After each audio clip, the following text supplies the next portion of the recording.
Good morning, everyone, and welcome to the June edition of the National At Home Dad Network's webinar series. My name is Matt Strain, and I'll be your host today. Today, we are welcoming Frank Hyman. Frank is the author of the book, How to Forage for Mushrooms Without Dying, which is a great idea. He's also a friend of mine and lives in my neighborhood. And again, this is just a fun thing to do. When the pandemic started, my kids and I began doing a lot of walking around the neighborhood and getting out in the woods because we needed to go somewhere where we could be away from people and yet not be locked in our house anymore. And we started finding a lot of mushrooms, and we kind of learned them one by one on our own. Unfortunately, I skipped the step of getting a good book to help me out. But I do have one now. And without further ado, I want to go ahead and introduce Frank and let him come on and talk to us. And again, thanks again for joining us, Frank. You bet. Thanks for inviting me, Matt. Yeah, let me start by giving people a little bit of my background. So I have a bachelor's degree in horticulture, which means I'm qualified to understand the Latin that most mycologists use to talk about mushrooms. But when I put this book together, I didn't want it to be the kind of book where there was lots of Latin terms for all the parts of the mushrooms and the kinds of mushrooms and things. I wanted to produce the kind of book that I wished I had had when I started hunting mushrooms 15 years ago. I have probably 40 mushroom ID books, and partly I did that because good as those books are and as wonderful as the mycologists who wrote them are, some of them are friends of mine and colleagues, I continuously had the feeling that these mushroom books were written by a mycologist for other mycologists. And I felt that a lot of the newbies, a lot of the novices who started out with these books, some percentage of them would fall out because the conventional way of doing a mushroom book wasn't suitable to a lot of beginners. If you were kind of a dedicated learner, you could plow through it and realize that, one book on mushrooms of the Southeast isn't enough. You have to have 2 or 3 of them and check a website, because most of the books, when they show you a chanterelle or a bolete of some kind, and there might be 4 identifying characteristics that you need to separate the wheat from the chaff on that mushroom, a given mushroom ID book by a mycologist might only have 1 or 2 of those specific details. It's a very frustrating phenomenon. The other issue with a lot of mushroom books, and I'm not trying to beat up on my colleagues, I'm just giving it to you straight, and anybody with any experience in this will confirm what I'm describing. So these other mushroom books have the mushrooms all listed in alphabetical order, which makes sense unless you are a novice out in the woods and you have to flip through every page to find something that sort of matches what you found. So I decided to break it up so that you find a mushroom and it's on a tree. You go to the part of the book that is the mushroom on a tree, or is it on the ground? And then those 2 parts are broken up further. Does the mushroom have gills? Or like a fish, kind of like those parallel lines. Does the mushroom have gills, or does it not have gills? And so that way you're like pawing through just 1/4 of the book to find the mushroom you're looking for. So much more quickly you can get to it. And then when you do get to something that looks like, for instance, the chicken of the woods that's growing out of the back of Matt's head there. Yeah, there you go. So you see something like that, you can go through the book. You can find that page pretty quickly because A, it's growing on a tree, and B, it does not have gills. And then you're looking at that page, and there are, I think there's like 3 criteria for chicken of the woods. And if 1, 2, 3, you can check off all 3 things, it's 100% certain you have chicken of the woods. If it's only 1 or 2 of those things, keep looking. It may be some other edible mushroom, but it's not chicken of the woods. So I wanted to make it simple so beginners could understand it and move up the food chain, so to speak, of being a mushroom hunter much more quickly. So that was the idea. I wanted to write the book that I wished I'd had when I started. So that was the goal behind it all. And I will say, one of the nice things about chicken of the woods, it was the first mushroom that I ever successfully identified in the wild. is Yes. that honestly, it's neon orange. It's really stands out among the green and brown of the forest. It will be, when you see one, it'll be screaming out your name in its bright orangeness. I was walking our dog in a neighborhood park, like 10, 12 years ago. And at a distance, at the base of a tree, I saw some neon orange. Something was too far away to tell what it was, but it was so brightly orange. I assumed that it was like those orange trash bags you see on the side of the road where the prisoners and whoever is picking up trash and they leave it on the side and it's bright orange so people can snag it later. And I was pretty sure that's what it was. And I said, Frank, yeah, it's probably just one of those bags that's blown up against there, but let's go look anyway. Let's just be sure. And I get up to it, and it's a screaming orange chicken of the woods mushroom. And some of your viewers may be aware why it has that name, but let's fill them in. So you gather a chicken of the woods at a good stage of maturity, so it's not too young, it's not too old, and you take it home and you can rinse it off under the faucet. A lot of folks think you can't wash mushrooms under the faucet. That is not correct. Harold McGee and other food experts have shown, like, yeah, you're not going to make it all soggy. That the mushrooms don't work that way. And so you rinse it off under the faucet, and then what I like to do is tear it by hand into bite-sized pieces, the way you would if you were making a chicken salad recipe. So it's bite-sized pieces, and then you saute it in butter for 10 or 15 minutes. If you want to give it more of a flavor of actual chicken, you can simmer it for another 10 minutes or so in chicken broth. And so once you're done cooking it, it has the texture of white meat chicken. It's like you could fool. I think this is one of the perfect foods for nostalgic vegetarians. Mm-hmm. They grew up eating meat and chicken, but they've been being good, saving the earth and their health, all those things. And and you give them some of this, and they're like, "Oh, this is like chicken, like Mama used to make." And if you don't use the chicken broth, the flavor to me is like mild mushroom flavor that will absorb whatever if you use garlic, it'll taste garlicky and buttery, whatever. But if you simmer it in some chicken broth, then it has the texture of chicken and it has the flavor of chicken. And one of my favorite things to do with it is, especially if I have plenty to share with friends, I'll cook up a big batch of it, let it cool in the fridge, and then I'll use a chicken salad recipe. So I'll add mayonnaise, chopped up peppers, chopped up onions, chopped up celery, salt and pepper, everything, and make a big batch of chicken salad, and then Mm-hmm. put it in those little 8-ounce plastic containers. So I can have like 5 or 6 or 10 of those in the fridge. Somebody comes by, I'm like, here, have some chicken salad. And people have told me, it's like, Frank, that was just like chicken salad. So hence the name. It's pretty Yeah. simple. It's very easy to recognize. You don't have to be a mycologist. You don't have to look at the spores under a microscope or any of that stuff. You don't have to do a spore print. In fact, that was one of the criteria I had from my book, was that I wanted to stick with mushrooms that could be identified in the field easily and did not require a spore print. Some people might be familiar with that.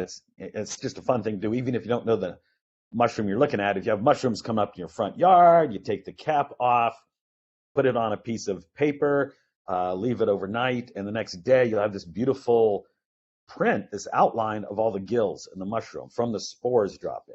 Mm-hmm. And so that's a fun thing to do. For certain species of mushrooms, you have to do that to get the ID correct. But I wanted a book where people in the field find a mushroom. They don't need to do a spore print to decide whether to harvest all these mushrooms that might end up being poisonous or something once they get a spore print. Right. So it's very easy to use in the field, and that's what I was aiming for. Get beginners better established so they can become intermediate mushroom hunters. Yeah. Yeah. Now, one of the things that you were talking about is you were saying that you found this at like a local park. Yeah, A lot of people assume that you have to like go out in the woods or get out in the mountains or whatever to go foraging, and you're saying not at all. no, that's not the case at all. So most mushrooms, they want to grow in or near a huge, live, mature oak tree. I mean, there are other species that mushrooms will associate with, but predominantly it's going to be oak trees. Maybe that's why the Druids were so hip to oak trees in their day. But so if you live in the downtown of an older city where there's lots of mature oak trees in the parks and street trees and people's yards, you will have lots of the mushrooms that are in this book just growing throughout the year. So you can have all kinds of boletes. You'll have chicken of the woods, hen of the woods, lion's mane, black trumpet, oysters, all the things you can think of that you might be familiar with that are native here are going to be growing on or in or under those oak trees. And so what I do, so I've sold mushrooms to restaurants probably starting 10 years ago, and kind of made a habit every fall. My high season was middle of September to middle of November, where I could find the overlap of hen of the woods, which not at all in any way like chicken of the woods, but we don't need to get into those details just now. Hen of the woods, the end of the season of chicken of the woods, because they run out in the fall, and lion's mane would begin at that time, which is another large mushroom growing on trees. If a mushroom is growing on a tree, it's going to be large, relatively large, compared to something growing, on the ground, which is, as big as your thumb with a little cap on it. And you need to harvest like 100 little ones on the ground versus a big mass like the chicken of the woods behind Matt there. So I would harvest stuff at that time of year, sell to the restaurants, and 90% of what I would gather would be in older neighborhoods and older parks, things that would just be ignored for the most part. If I saw any mushroom in somebody's yard, I would make a point of knocking on the door and coming back till I caught somebody at home. And I would introduce myself. I'd say, I'm Frank. I'm sorry to disturb you, but I gather mushrooms. Would you mind if I took that mushroom in your front yard? And 99% of the people would say, yeah. They'd say, please take those away. They're nasty. I hate mushrooms. Come back and get all of them all year. And I'd say, no, thanks. I just want that one. And 1% of the time, the person at the door would be curious. Say, oh, show me which one. I want to learn. And I'd show them, and I'd say, and I don't have to take it. I can leave it for you guys. And invariably, people would say, no, just give us a little bit, for dinner tonight, and you take the rest, and that's fine. And so, finding them in older. So if you live out in a new suburb with tiny little trees, you may find, puffballs growing in the lawns, but not much else. If you're in an older neighborhood, older parks with mature oak trees, you will find a lot of these mushrooms through the course of the year. Definitely. They're there. Oh, yeah. And again, in addition to finding them in the neighborhoods, of course, you can find them when you go out in the woods. Yes. I like to do a lot of hiking myself. I live here in North Carolina. They just put together that Mountains to Sea Trail, which kind of goes through Durham. Yes. And I've been known to pick up the trail at one park and just kind of go hike for a few miles and then turn around. And I usually bring a bag with me, a knife to cut them with, that type of thing. And I'm trying to think, on the last couple of hikes that I've gone on, I found a good-sized chicken on the last one. Yep. And then the one before that, it was in the heart of the winter, so there wasn't a whole lot out there. But I did find a whole lot of winter oyster mushrooms. Yes. Yeah. And a decent sized lion's mane that was a little past its prime, but you trim off the brown edges. Exactly. Yeah. Yeah, it's not, if a little bit of it is bad, it doesn't mean all of it is bad. And you can trim off the older stuff. And winter is definitely a good time for oysters and lion's mane, because they are often growing up on a tree, and with the tree leaves gone, it's easier to find them. And that Mountains to Sea Trail, one nice thing about it is it runs, parts of it run along Falls Lake. And so the upper banks of Falls Lake, there's a lot more moisture in the ground. And so more moisture in the ground means more terrestrial mushrooms, which is the ones that grow on the ground. So boletes and black trumpet and things like that. So, what was I going to tell you?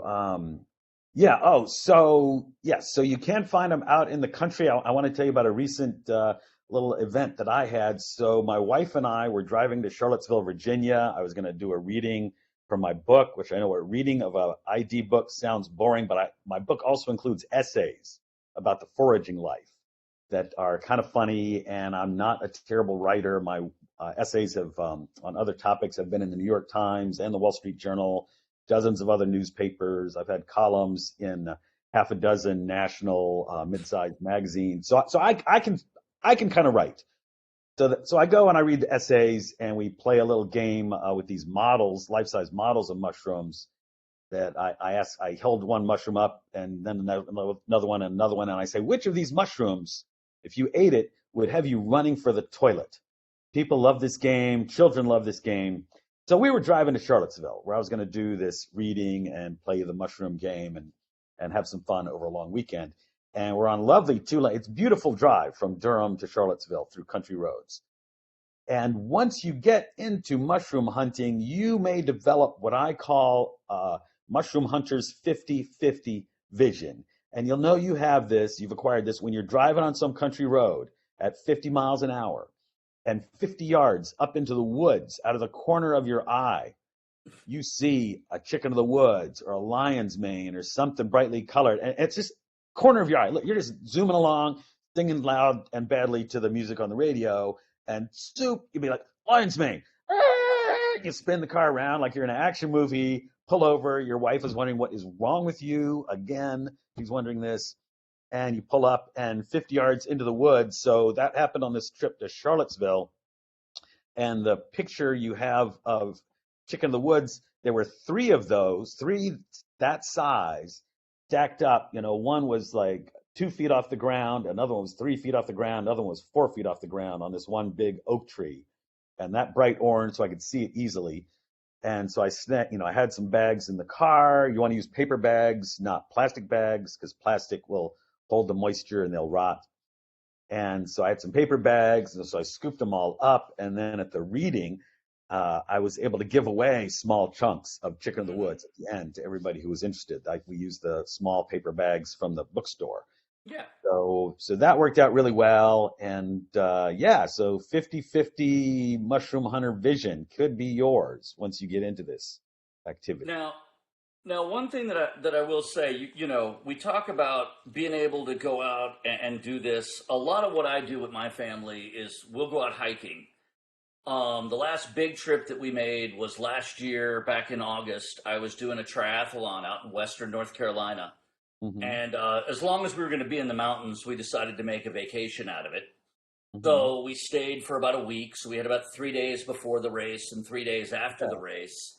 Right. And we did a lot of hiking. Yeah. And one of the things that I found is, especially with my kids are way better at foraging than I have ever been. Now, part of that might be that they've got better eyesight than me. Okay. I'm wondering if part of it is also because they're closer to the ground. I have heard that exact story many times. People saying their kids are better at it. Maybe it's because they're closer to the ground. Maybe it's because they're less distracted by other things. And I think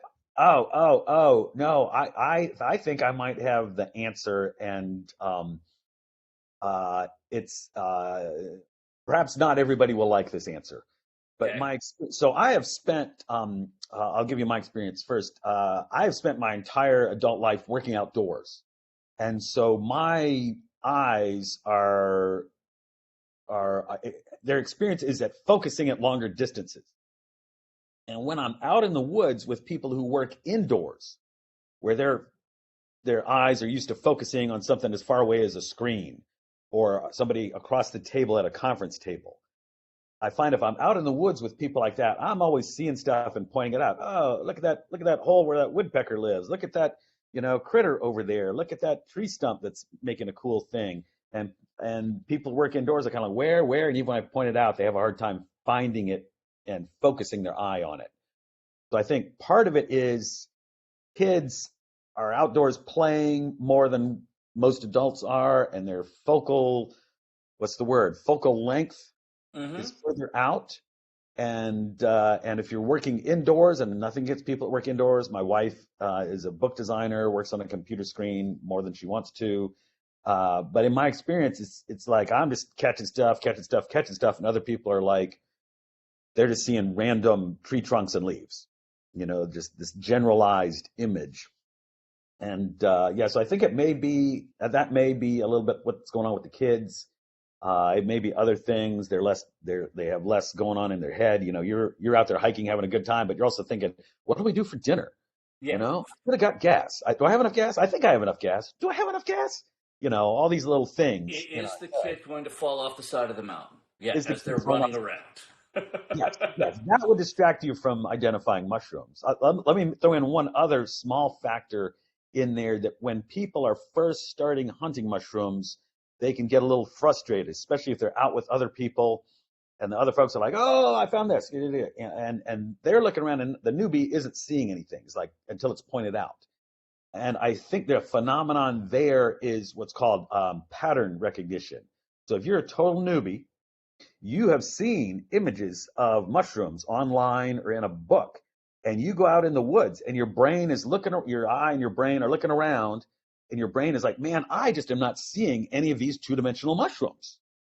And it's only once you see one 3D for the first time, then it suddenly becomes easier. So I think when you're that new a mushroom hunter, your eye brain combination is literally looking for this two-dimensional shape, look, pattern, whatever the right word is. And once you see it in 3D, then it's much easier to see. And that explains why the more experienced people are like seeing stuff, and you're the newbie, feeling like you're terrible at this new game. But you're not. You're just new. You just got to plow through the newness, and you'll be a great mushroom hunter. You stick with it because it's Oh, not. no, I've definitely experienced that. On that same trip back in August, there was a point that we were off on a hike and we were walking by this hillside. Yeah. And due to the time of the year, we were finding a decent amount of chanterelles, and some of the little red cinnabar chanterelles where, you get Mm-hmm. 500,000 of them and that makes about a Yes. cup. I know, I know. My But they're so God, pretty. you think you finally found the mother lode of those little guys, and you're gonna have like a big mass of them, and it like barely, and you've been picking for 45 minutes, and it barely covers your palm. You're like, oh my God, yes, they are But so beautiful, but so disheartening sometimes. my daughter, who at the time was, I don't know, 8 years old, Yes. is standing about 5 feet to my right and looks up and says, "Hey, Daddy, what are these black mushrooms?" Now, I had Oh, literally just walked past that yes, exact spot, yes. and I turn around and look, and she had just found a black trumpet mushroom. I love them. And Yes. and I don't know if any of the people watching remember those old Magic Eye posters from back in the 90s where Oh, it with had the the weird bell? little thing and then you stared at it and Yes. suddenly it became 3D. Right. Yes. That is exactly what happened on the hillside. Ah. I Oh. saw Oh. nothing. She Right. pointed out this one, and then suddenly my brain found that Right. pattern, That's and I that's a good example. recognized the whole hillside was Yes. covered in them. Littered with them. Yes. I'm going to use that. I'm going to borrow that story Yeah. because that's exactly how it works. Once your eye sees it, you're like, oh, now I understand what I'm looking for. It's not this two-dimensional shape. Yeah. Oh, that's an exciting Now, story. Black Trump. Can I say a couple things about black trumpets? oh yeah. So it's one of my favorites for a lot of mushroom hunters. It's a favorite because of the texture and the flavor, and I can't describe the flavor because I'm not a gourmand kind of guy. But in terms of identification, what I like to say about black trumpet is obviously it's black or has some black color in it. It's about that tall, and it kind of has this trumpet shape, and hence the name. But to identify, to be sure, because you're a novice, you don't know, you don't want to be wrong. I like to say that black trumpets are not invisible, but you can see through them because when you cut it off at the ground and you lift it up and you can see through the trumpet, Ah, it's hollow all the way through, and no other mushroom is going to be like that. There you go. it's trying. It's trying. Yeah, we're There getting we a go. yes. So it's a lovely mushroom, and that's just the one ID characteristic you need. Can you cut it off and you look through it like it's a trumpet, like it's a tube? The other thing is that the flavor on black trumpets, and this is also true of all the boletes, is that you can improve the flavor by dehydrating them, which lets you save them and give them away. So you dehydrate them until they're as crispy as a cracker. If they're just kind of rubbery, they have too much moisture and bugs will get them. So dehydrate mushrooms till they're crispy as a cracker so they snap. Put them in a glass jar, seal it up, put them in a cupboard, and they will last for many years and be fine. But black trumpet and boletes, when you dehydrate them and store them, and then you're ready to cook with them, you rehydrate them. You can use water, but that's boring. Wine, milk, chicken Beer. broth, beer. Yeah, all those, any of the flavored liquid, you can rehydrate them and get them out of the moisture before they get soggy. And then when you cook them, it's like the flavor is, even if you only used water, the flavor somehow is better than when you eat them fresh. And with any dehydrated mushroom, you can augment the flavor as Matt described with any kind of liquid, and then save that liquid because it's they've kind of exchanged Mm-hmm. flavor, and so the liquid has some mushroom flavor in it, so you can save that and use it in a soup or to simmer something, Or a whatever you're gonna. sauce or whatever. Oh, you're the chef here. Yeah, you tell us what do you do with the liquids after you've rehydrated the mushrooms, Matt? Honestly, I tend to use my rehydration liquid the way I would use a chicken stock or a beef stock. It's just Yeah, free mushroom stock, yeah, basically. yeah. Right. Yeah. So even like cooking pasta or cooking or rice, you can save that liquid and use it for things like that. So don't toss that stuff out. Um, yeah. What other fun things can we talk about, Matt? What do Well, you? one of the things that I wanted to mention is, Yes. when I was growing up, I was always taught, oh my God, never touch a mushroom that you see growing out in the wild. Yeah. Right. You're going Yes. to take a bite and you're going to die. They're poisonous. I mean, Instantly, you will drop dead. no one can tell. I mean, you have to be like super specialized and Yes. some sort of brilliant person to be able to tell the difference between the one Yes. that will kill you and the one that's gourmet.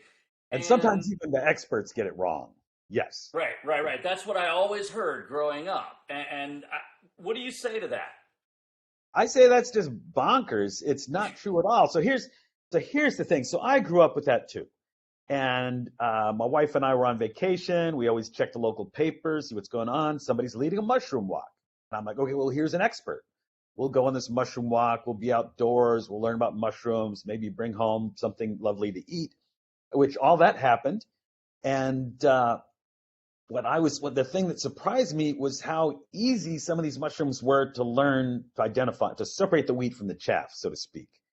And so by the time a year or two had gone by and I'd learned a dozen different mushrooms, I was like, wow, that was not a tenth as hard as I thought it would be. That was so easy. And then I learned another dozen local mushrooms that were edible. I'm like, I've learned 2 dozen easy edible mushrooms, and anything I don't recognize, I just ignore. But I'm still finding lots of edible mushrooms. And so there's something wrong with this notion I grew up with that like they're all so poisonous and dangerous and hard to tell apart. And spending some time in the Mediterranean, my wife and I like to go there, and we have made friends there and go mushroom hunting with the locals. And in European countries, especially in rural areas, the grandchildren know which mushrooms to eat. They'll walk you out, they'll take your hand, walk you out, and they'll point and say, "Yeah, that one, we don't eat that one, but we eat that one, and that one. Those are okay." And so if children can learn this, I was kind of like really perplexed and did a little bit of digging and research and here's what I figured out, that if you grew up afraid of mushrooms being hard to learn and all dangerous, that is a sign that you grew up in an English speaking country, right? Because somehow the English got it into their head that the people on the continent were much dumber than them. I mean, that's a classic English trait, that other countries are inferior, and the English are so focused on proving their superiority that they will even drive on the wrong side of the road. Think about what kind of commitment that is. So clearly, when it comes to mushrooms, everybody's dumber than them because they know they're potentially dangerous, and they're going to be like, "No, we don't eat mushrooms. We're not like the people on the continent." And then they colonized Canada, the U.S., Australia, New Zealand, and those are the places people are freaked out about mushrooms. And so I coined a phrase for this. I mean, there's a whole section in my book about it, going into even more detail. And I call it Anglophonic mycophobia, English speaking mushroom fear, Anglophonic mycophobia. And it's going to be in the DSM, whatever the next issue of the DSM is, probably, but maybe not. I don't know. Who knows? So, right, but that's the thing. And so in other countries, children know these mushrooms. So it's conceivable, you've already made good progress with your children learning. Your daughter has taken a big bite out of my book. Oh And no, so she I'm glad. finished it in about 4 days, That's right. That's front to right. back. Yes. Yeah. She was right. So it's very, and so that pleased me that it was accessible even to a child, which was kind of my goal. Was like let's. I have a good sense of beginner's mind. I could remember how I perceived all this stuff when I started, and so I wanted to put it in the sense of like that somebody youthful, somebody young, somebody new is not overwhelmed by it and can make progress and learn pretty quickly and get a good positive feedback loop going. So that was my goal there, to overcome that anglophonic mycophobia. And, You need to and, bring and again, for the most part, there are very few mushrooms that will truly kill you. yes, right. I mean, There's the statement that I make is there are several that might make you wish for the sweet release of death after about yes, 8 to 10 hours of GI distress, yes. but you're probably not gonna die. Yeah, there's different people debate like how many species of mushrooms are in North Carolina, and and so what percentage are poisonous, and but the figure I keep running into is something like only 1% of the mushrooms, say in North Carolina or the eastern U.S., are poisonous in some way, and so that's not an argument for like eating your way through whatever, figuring out that only 1 in 100 could be bad, so you stop at 99 species, but it's just to give you a sense that like, yeah, you could eat a lot of things, you could be mistaken. You've got the wrong mushroom book. You're mistaken. You eat something and it tastes good. The odds are it's not going to kill you or make you sick. But I don't recommend playing the odds. No. Let me put this a little more in perspective too. That traditionally, when mycologists write about mushrooms, when they write about the poisonous ones, they they call some of them poisonous and some of them are toxic. And I never found that helpful because, like, aren't those words synonyms? Poisonous and toxic are Hmm. synonyms, I think. So I differentiate it. Like, let's just cut to the chase. Some mushrooms, like mushrooms in the Amanita family, are killers. I'm just going to call them killers. It's not a scientific word. It's not Latin, but everybody knows. Everybody knows exactly what I mean. This mushroom will kill you if you eat it. You won't get sick from touching it or taking a little nibble to see, you know, if it's bitter or something, or breathing the spores, or the spores getting on edible mushrooms won't hurt it. You have to eat several spoonfuls to get to die from eating these killers. And there are other mushrooms, as you were describing, that I call sickeners. So you eat them, they taste delicious, which is why we know which mushrooms will kill you and which ones will make you sick, because they tasted great and somebody ate them, you know, eons ago. And we learned, the cavemen took notes. Oh, Uncle Og is dead from the bright white mushroom with gills. Check, Right. or they chiseled out notes on that and passed that knowledge down. So yeah, so there's killers and sickeners and very different things, and but they all taste good. There's a one story I heard recently.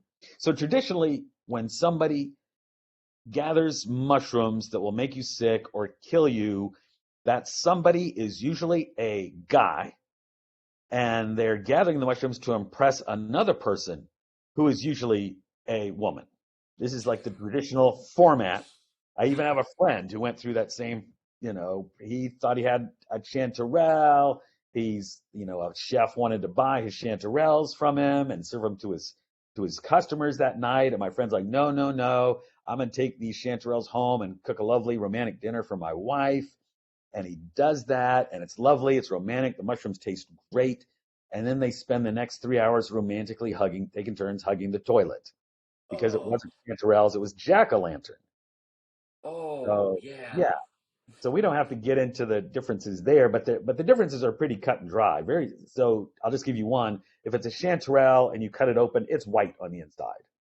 If you cut open a jack-o'-lantern on the inside, it's bright orange. It's the same color inside and out. Chanterelle, different color inside and out. So that's not all you need to be sure what you're getting, but that tells you for certain that it's not a chanterelle. And yeah, I was to say, which brings me to another myth that I've always heard is that for every edible mushroom there is some sort of like doomsday lookalike that is just waiting for you to make the mistake. yeah. So the word lookalike is one that bothers a lot of us professionals, once we get into it, it's kind of because if we had a picture. So in the book, in most mushroom ID books, the chanterelle would be in one part of the book and the jack-o'-lantern would be in another part of the book. I decided I'm going to put them together in the same chapter. So you think you found one or the other, you can look, and right there is one that's the most common mistake people make. And when you see them side by side, you have to wonder, are these people that mistakenly ate the jack-o'-lantern, are they like doofuses? Because they don't look alike and they're easy to tell apart. But that's part of the problem in this field. And it goes back to what I said, that's usually a guy. And guys are more risk takers, and they want to impress people, and by people I mean women. And Or if the woman, or anyone else that they're seeking to impress. exactly. So that's the common dynamic of how people get sick. It's a guy who didn't really do his homework, who overestimates his intelligence and wisdom, and has like talked to other people and eating this food, which makes him sick. And but that's not always. It's like I think it's like 95% of the time it's guys. But I don't want to take women off the hook here. I recently heard a story about two women in their 20s in California, and they are out. They know nothing about. They're like camping, hiking. They know nothing about mushrooms. Nothing. They find some very beautiful mushrooms. I don't remember the species, and it doesn't matter. They find beautiful. Oh, these mushrooms are beautiful, and they smell them. These smell so appetizing, and they decided, based on nothing. Neither of them with a biology education, no science degree, didn't know word one about mushrooms. But these mushrooms smell so appetizing. They decided that Mother Nature, would never put something that smelled so appetizing out there to tempt them if it was going to hurt them. Mother Nature didn't want to hurt them. That was their belief. So they cooked them, ate them, got sick, clawed their way back to civilization, were taken to the emergency room where possibly what they'd eaten were quaternarius and their kidneys were failing. Right. So your options then, there isn't some remedy for these deadly mushrooms, really. It's kind of a gray area. Let's say that. So you show up with kidney failure from eating mushrooms, they can put you on dialysis until there is a kidney available for transplant. So that's how much Mother Nature cared about these individuals. And anybody who's spent real time in the wild knows that Mother Nature does not know our names and will not miss us when we're gone. We're just compost for the next generation. Ha ha, Mother Nature is busy and moving on. And your stupidity that has killed you and your friends, Mother Nature doesn't know or care. You're just continuing part of the ecosystem in a less pleasant way for you. So, Yeah. right. So it can be women, but it's mostly going to be guys. So ladies, when your guy comes home with mushrooms and maybe he doesn't have the greatest track record on safety or being careful, you might want to do an ID check on your own. Really, I'm serious when I say that. This is not uncommon phenomenon. This is how mushroom poisonings mostly happen, is that dynamic. So watch yourself and don't be afraid to double check. Don't be afraid to forego a mushroom because you're not yet 100%. The first time, my favorite mushroom is actually an amanita that is edible. I think it's the most delicious and most beautiful mushroom on this continent. And the first time I saw them, I didn't have an ID book that really pinned it down, and online I wasn't sure. So I was like 98% sure it was this edible amanita. And I decided 98% certainty is not the time to eat a mushroom that might like kill me and my family. Right. So that's a sign of good judgment. I'm not tooting my own horn. I'm just offering that as an example. And I think you offered that example at the beginning too. At 98 or 99% certainty, you need to walk on by and let it go because it tastes good. I've talked to guys who've eaten sickeners and have been vomiting and it's going out both ends, all that. And none of them felt like these mushrooms tasted so good it was worth doing again. So yes, it'll taste good, but it's not worth the price, a sickener or a killer. So Right. that brings up one other thing I want to share. The title of the book, which I'm sure the title is a big ingredient in the sales that it's had. The book in a little over a year has sold 45,000 copies. I think it's going to continue well through the summer and into the holiday season because a colleague of mine has written a companion book our publisher is putting out a companion, but same size, same shape, same format, basically, that's called How to Forage Wild Edible Plants Without Dying. So I think, and they're going to promote both this fall, leading up till Christmas. So I think it's going to continue selling well, but I recognize it's partly the name, Mushrooms Without Dying. And I have to say, I can't entirely take credit for that title, because what inspired me was when local people in Durham figured out that I was a local mushroom expert. Strangers would come up to me, "Are you Frank Hyman?" I'm like, "Yes." And they'd say, "I want to learn how to hunt mushrooms, but I don't want to kill my family." I mean, I must have had 36 people saying almost those exact words. That's like a mindset. I want to hunt mushrooms, but I don't want to kill my family. So then when it came time to write the book and I'm working on a title, I'm like, yeah, I want to reassure those people who don't want to kill their family that this is the book that will get you there. So that's, the explanation for the title, for those who were wondering. Yes. Now, one of the things that I am fascinated by, and please tell me if I'm doing this completely wrong, because I'd like to know before I end up hurting myself, of course, is when it comes to boletes, like, yes, there's so many of them out there. And for the people who don't know, those are the neat little mushrooms that you see popping up, usually underneath trees, but sometimes in the middle of a lawn. Yes. But they've got generally orangish, brownish type colors. And when you flip them upside down, instead of having gills, they have like a sponge underneath. Yeah.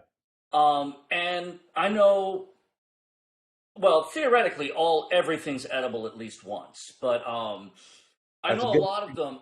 I know a lot of them are edible, but what I've always been taught is that when in doubt, you can take a little piece of a bolete and, chew it up and spit it out. Yeah. And that if it is absolutely bitter as all get out, don't eat it. That's true. So, let me say yes and no. So here's the issue with boletes, is that the good news is none of the boletes will kill you. There are no killers among boletes, but there are plenty of sickeners, meaning you're vomiting, you have diarrhea, your body is like, I am getting all of this out of me, and if extra stuff goes with it, I don't care. It just out, and you are ravaged, and you are dehydrated, and you feel like crap. So you definitely, even though you're not at risk of dying, you definitely don't want to mess with the wrong bolete. And you're correct, exactly. When it's got a stalk and a cap, and when you look under the cap, instead of gills, you're seeing lots of little dots, like a sponge, like tiny sponge with tiny holes. And so it's easy to tell it's a bolete. After that, it's a little tricky. And there are a number of boletes that even experts have to break out their microscope and look at the spores to be sure. So some boletes can be tricky that way. But there's a lot of common ones in our area, delicious edible ones in our area that are easy to recognize. Lemony stalked bolete. It has a lemony flavor. The stalk kind of has these raggedy ridges going down it. It's kind of red and yellow, and it just smells lemony. And the sponge part is yellow. It's very beautiful mushroom. Smells great. Stores well when you dehydrate it. So I'll just give you that as one example, and that's a relatively easy one to learn because the stalk is so unusual. But it used to be we had a rule of thumb among mushroom hunters that so you find a bolete and you squeeze the cap, and where you squeeze it, if it turns blue, that's a sign that it could be a sickener. There are a few edible ones that'll do that, but that's a big bunch of the sickeners will stain blue, where you touch it, you poke it, and in 10 seconds, 30 seconds, it's like whoo, blue. So there are a few edibles in that group, but it's worth being safe. The other issue is that a lot of them that are that are not sickeners can be so bitter they will gag you. And you are allowed, so it's like you squeeze it, it doesn't turn blue. You feel like, okay, I've eliminated those sickeners. And then you take a little nibble, run around your mouth, spit it out. If it's bitter, it's a bitter bolete. I also call them bummer boletes because often the bitter ones look like, at first glance, they look like a good edible one that you might have already recognized. This happened to me. I was I forget where I was. I saw a few small boletes, and I'm looking at them, and I'm thinking, oh my God, these are like king boletes, which are here. They're not hugely common, but they're here. And I'm like, oh, I'm a badass. I found some king boletes. Took them home, cleaned them, cut them up, melted some butter, put them in with the butter, stirred them around, a little garlic, and took a bite, and I just about like died. Let me rephrase that. I didn't about die. I about gagged because the bitterness was overwhelming. And in my mind, I was sure these were king boletes and the butter must be bad. And then I tasted the butter. I'm like, the butter's fine. What the hell? And it took me a while to wrap my brain around the idea that I had misidentified this bolete. And I go online, I found, a website that's focused all on boletes. And the king bolete and this bitter bolete look very much alike. I won't bore you with the details. But because of that and other boletes that look like other edible boletes, but they're bitter or something, I've described the bitter boletes. I tagged them as bummer boletes because you're so excited at first. And if you go all the way through the checklist, you find out, okay, it's, or you just do a taste. I didn't think to do a taste. I was so sure I'd found a king bolete. So I didn't do a little taste. That would have solved that problem instantly. But yeah, so, which that brings up a larger point, actually, that there are a number of people who think that if you harvest some killer or sickener mushroom and you put it in your basket or your backpack or whatever, and the spores get on the other mushrooms, they think you have to throw out everything. But that's not the case at all. It's like poison is all about the dosage, and a little bit of spores on other mushrooms, too low a dosage, your body won't notice that at all. Taking a tiny bite to see if it's bitter, and maybe it's not bitter, but it turns out you identify it later as a killer or a sickener or something. Taking a little bite and spitting it out, that won't hurt you. That's not enough to hurt you. And I'll give you an example of how everybody right now who's watching this and everybody they know is eating arsenic. Because vegetables and fruits often have arsenic in them because there's arsenic in a lot of the soils, and plants absorb whatever metal is in the soil, they absorb it. They're non-discriminate. And so a lot of the foods we eat every day, even if it's organic, it has arsenic in it, but the dosage is so low that our body just kind of laughs it off and says, oh, that's not enough arsenic to bother me at all. I just don't care. And so the sickeners and poisoners, you're only going to be hurt by them if you're like shoveling a few spoonfuls in. That's what it would take. So any touching it, spores, you're totally taking a little nibble, all that is totally safe. Good to Yep. know. Good Yep. to know. Now, again, I know that you wrote your book and you live here in North Carolina. However, a lot of the mushrooms that you list in this book are pretty common across the United States. Is that correct? Yes.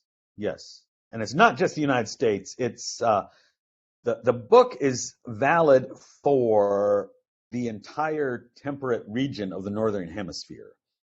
And so that means that in the Arctic, it's not very good because even places without ice that have some mushrooms, there's going to be some in the book there, but a lot that aren't. The temperate region is basically the regions that the English like to colonize, where it's not brutally cold like Alaska, and it's not brutally hot like Mexico, South America. Mm-hmm. So the temperate regions, so Canada, most of Canada and the U.S., most of Europe, most of Asia, above the equator, and the book is going to be valid for those reasons, for two reasons. Is going to be valid for two reasons. One is that spores are very lightweight, and the winds will carry them across the ocean, across lakes, and everything, and they spread on their own, through the wind currents of the temperate region of the northern hemisphere. The other reason is colonization.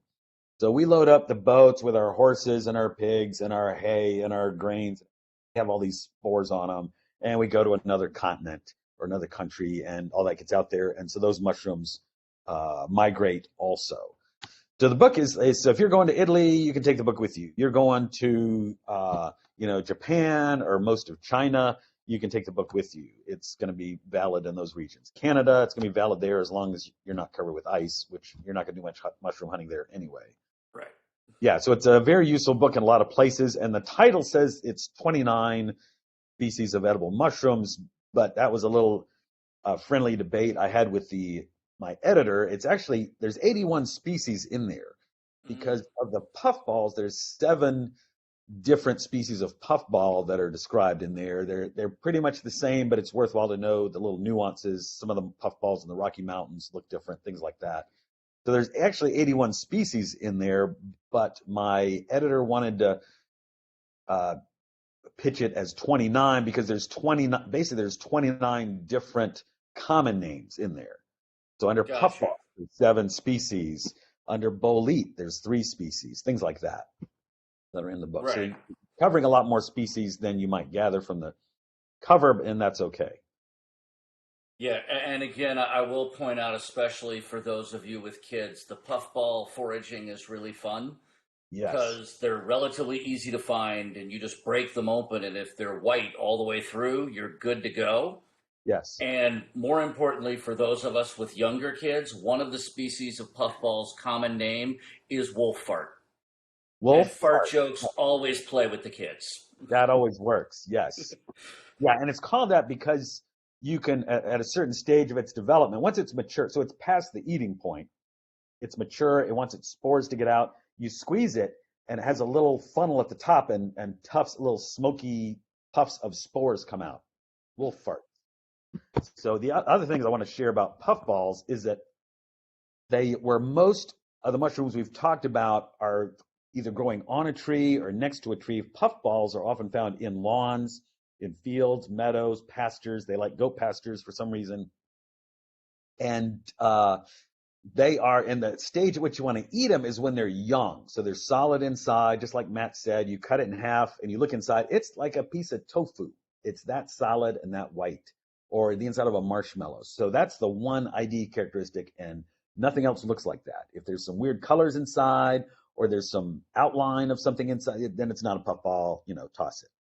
But I want to say, so that's when it's young, it's edible. When it's mature, it's full of all this dust, all these spores.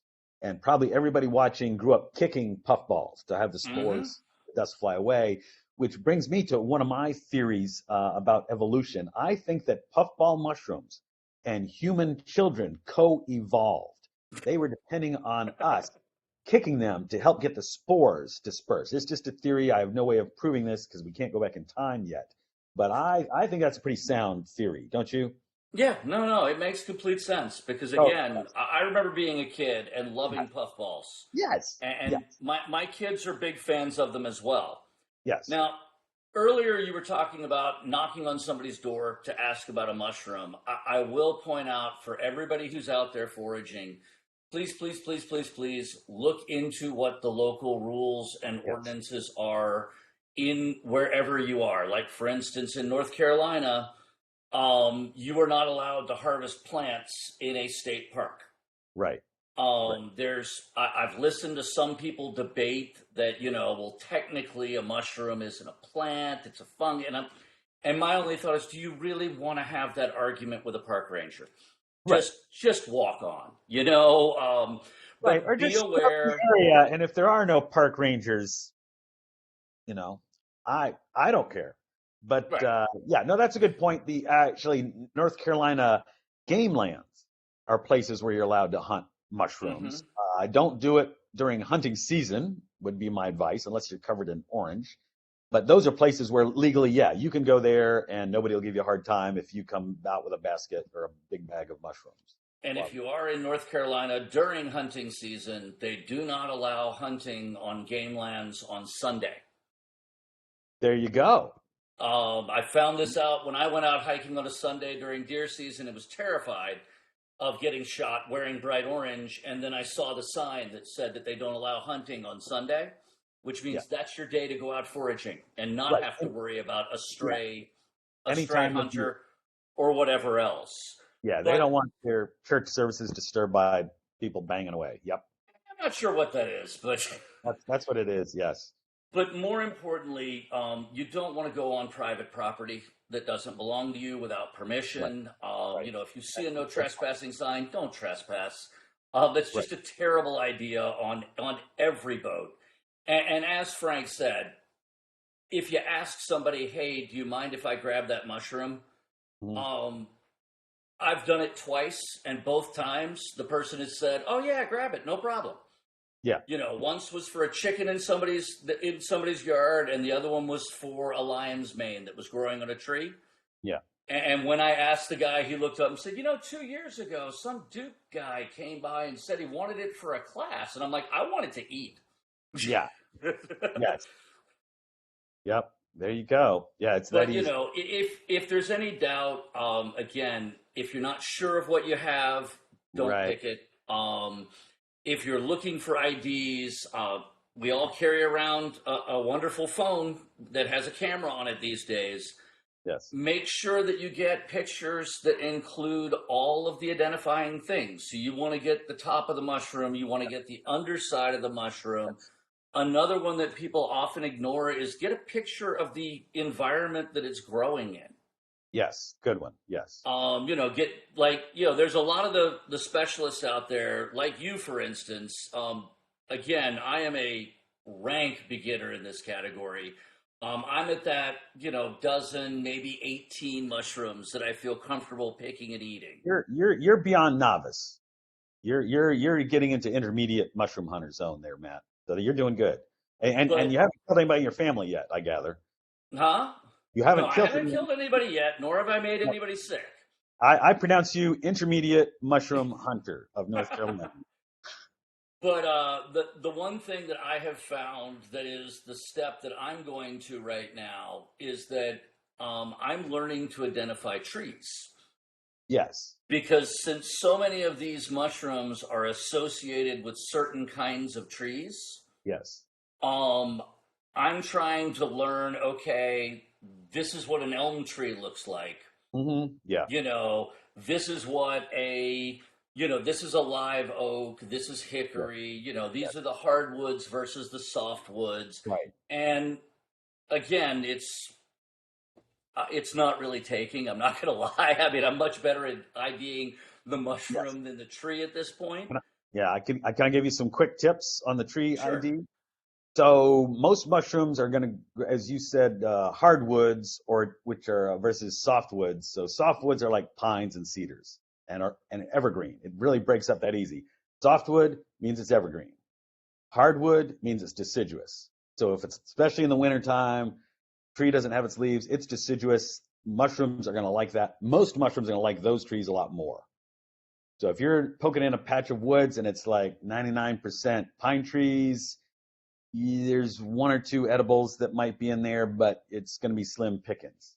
So a patch of woods that has a lot of deciduous trees, also the other term there is broadleaf, where the leaves are Hmm. kind of broad and not like a needle, like a pine tree. So broadleaf, deciduous, hardwood, those three terms are pretty synonymous. And it's trees that lose their leaves in the winter and they have craggy bark of different kinds. And those are the ones most mushrooms like most of the time.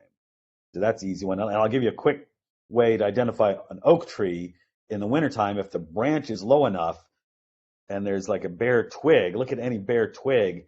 And on most trees, it'll have like one bud. Like I have one fingernail at the end of my finger.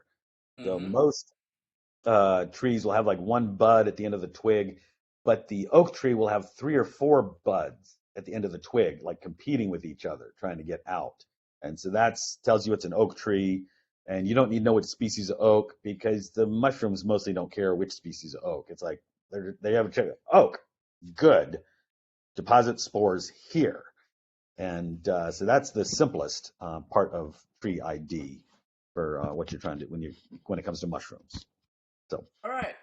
Well, we're coming up right at an hour right now. So before we go, I wanted to ask you one last question. sure. Here we sit. It is mid to late June Yeah. here in North Carolina. The big question: what mushrooms are out there right now that are easy that are easy for beginners to identify that we should be out there looking for? Good question. So chicken of the woods, their season started in May, but gets heavy June to September is chicken of the woods season. So if you find some or learn some, or if you don't find any this month, they'll be out there July, August, and September. So chicken of the woods, definitely. Chanterelle, which they grow on the ground, not on a tree, but they are super delicious. They are yellowish variations of yellow color. You slice them and they're white on the inside, and because that yellow is just the skin surface of the mushroom. And so they also have a similar season, May to September, for chanterelles. And you'll find these in people's yard.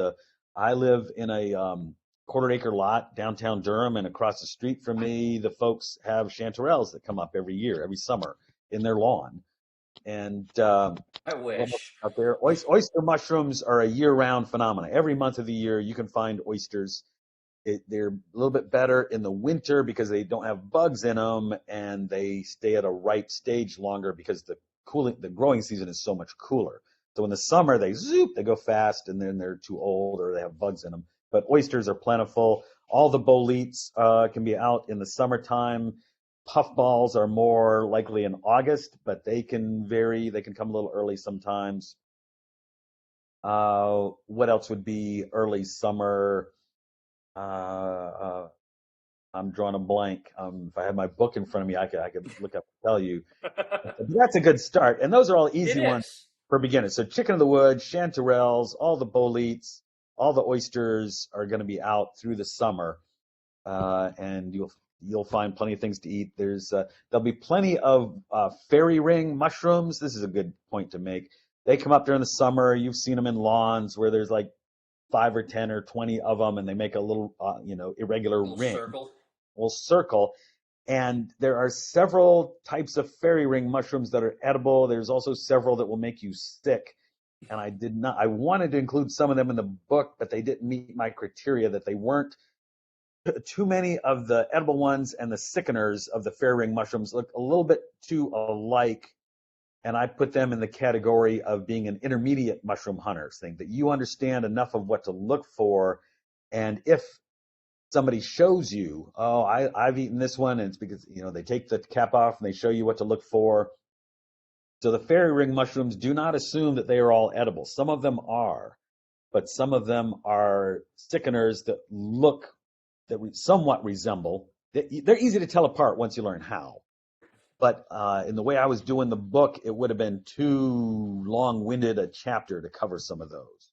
That makes sense. The one that I was always taught is the parasol mushrooms have like white or pink spores on the spore print, whereas the sickener is going to have the green or brownish green. Yes. And I will point out, in 3.5 years of looking, I have yet to find any of them that are not sickeners. Right. So yes. I have yet to find a fairy ring mushroom that is edible. Right. Yeah, I'm glad you said that. Yeah, and so that's probably the most common mushroom that people eat and get sick in this country, is the one and it's called green spored mushroom. I suspect that's where the phrase "green in the gills." You look a little green in the gills, which never made sense to me, because fish, when they're sick, their gills don't get green; they get pink, or no, they start pink, but they come white if they're sick. Right. So it seemed like a fish-related saying, but it didn't make sense. And then when I got into the mushrooms and found the one that has green gills will make you sick, right? You can imagine somebody's had mushrooms, they've been puking their guts out, and somebody's, oh, you look a little green in the gills, yuck, yuck, yuck, yuck, yuck. And one of the hazards of that mushroom is when they first come up, they haven't dropped their green spores yet, so the gills still look white. Mm-hmm. And that's when people think they've got an edible fairy ring mushroom, but they're mistaken, and that's why this is the most popular one to get sick with, for that reason. If it could be popular to get sick. Right, there you go. Yes. Well, look, Frank, I want to thank you for coming to join us today. I do want to point out to everybody who's watching this, or anybody who watches the replay before the end of the month of June, we are actually giving away a copy of Frank's book as our monthly book giveaway. If you go to our website, which is athomedad.org, there should be a sign up there. I know that it's available on most of our social media, whether that's Instagram, Facebook, whatever. You can find the sign up for the monthly book giveaway. You can also sign up for our newsletter on the website, where every month you'll know what the book giveaway is. And from our website, you can choose to support us as a member of the organization and learn about our upcoming convention, which is going to be in Milwaukee, Wisconsin this September, which is going to be a lot of fun. But on behalf of the National At-Home Dad Network, we want to thank you for your time today. And thanks again, Frank, for coming out. And I just want to point out, Thank you. one of the things I always tell my kids is that, even if you have a really bad day foraging, you still had a great day hiking in the woods. Amen. Amen. Yes. You got your vitamin D. There you go. Yes. All right. Well, again, on behalf of the National At Home Dad Network, thank you so much for joining us, and we'll see you guys next month.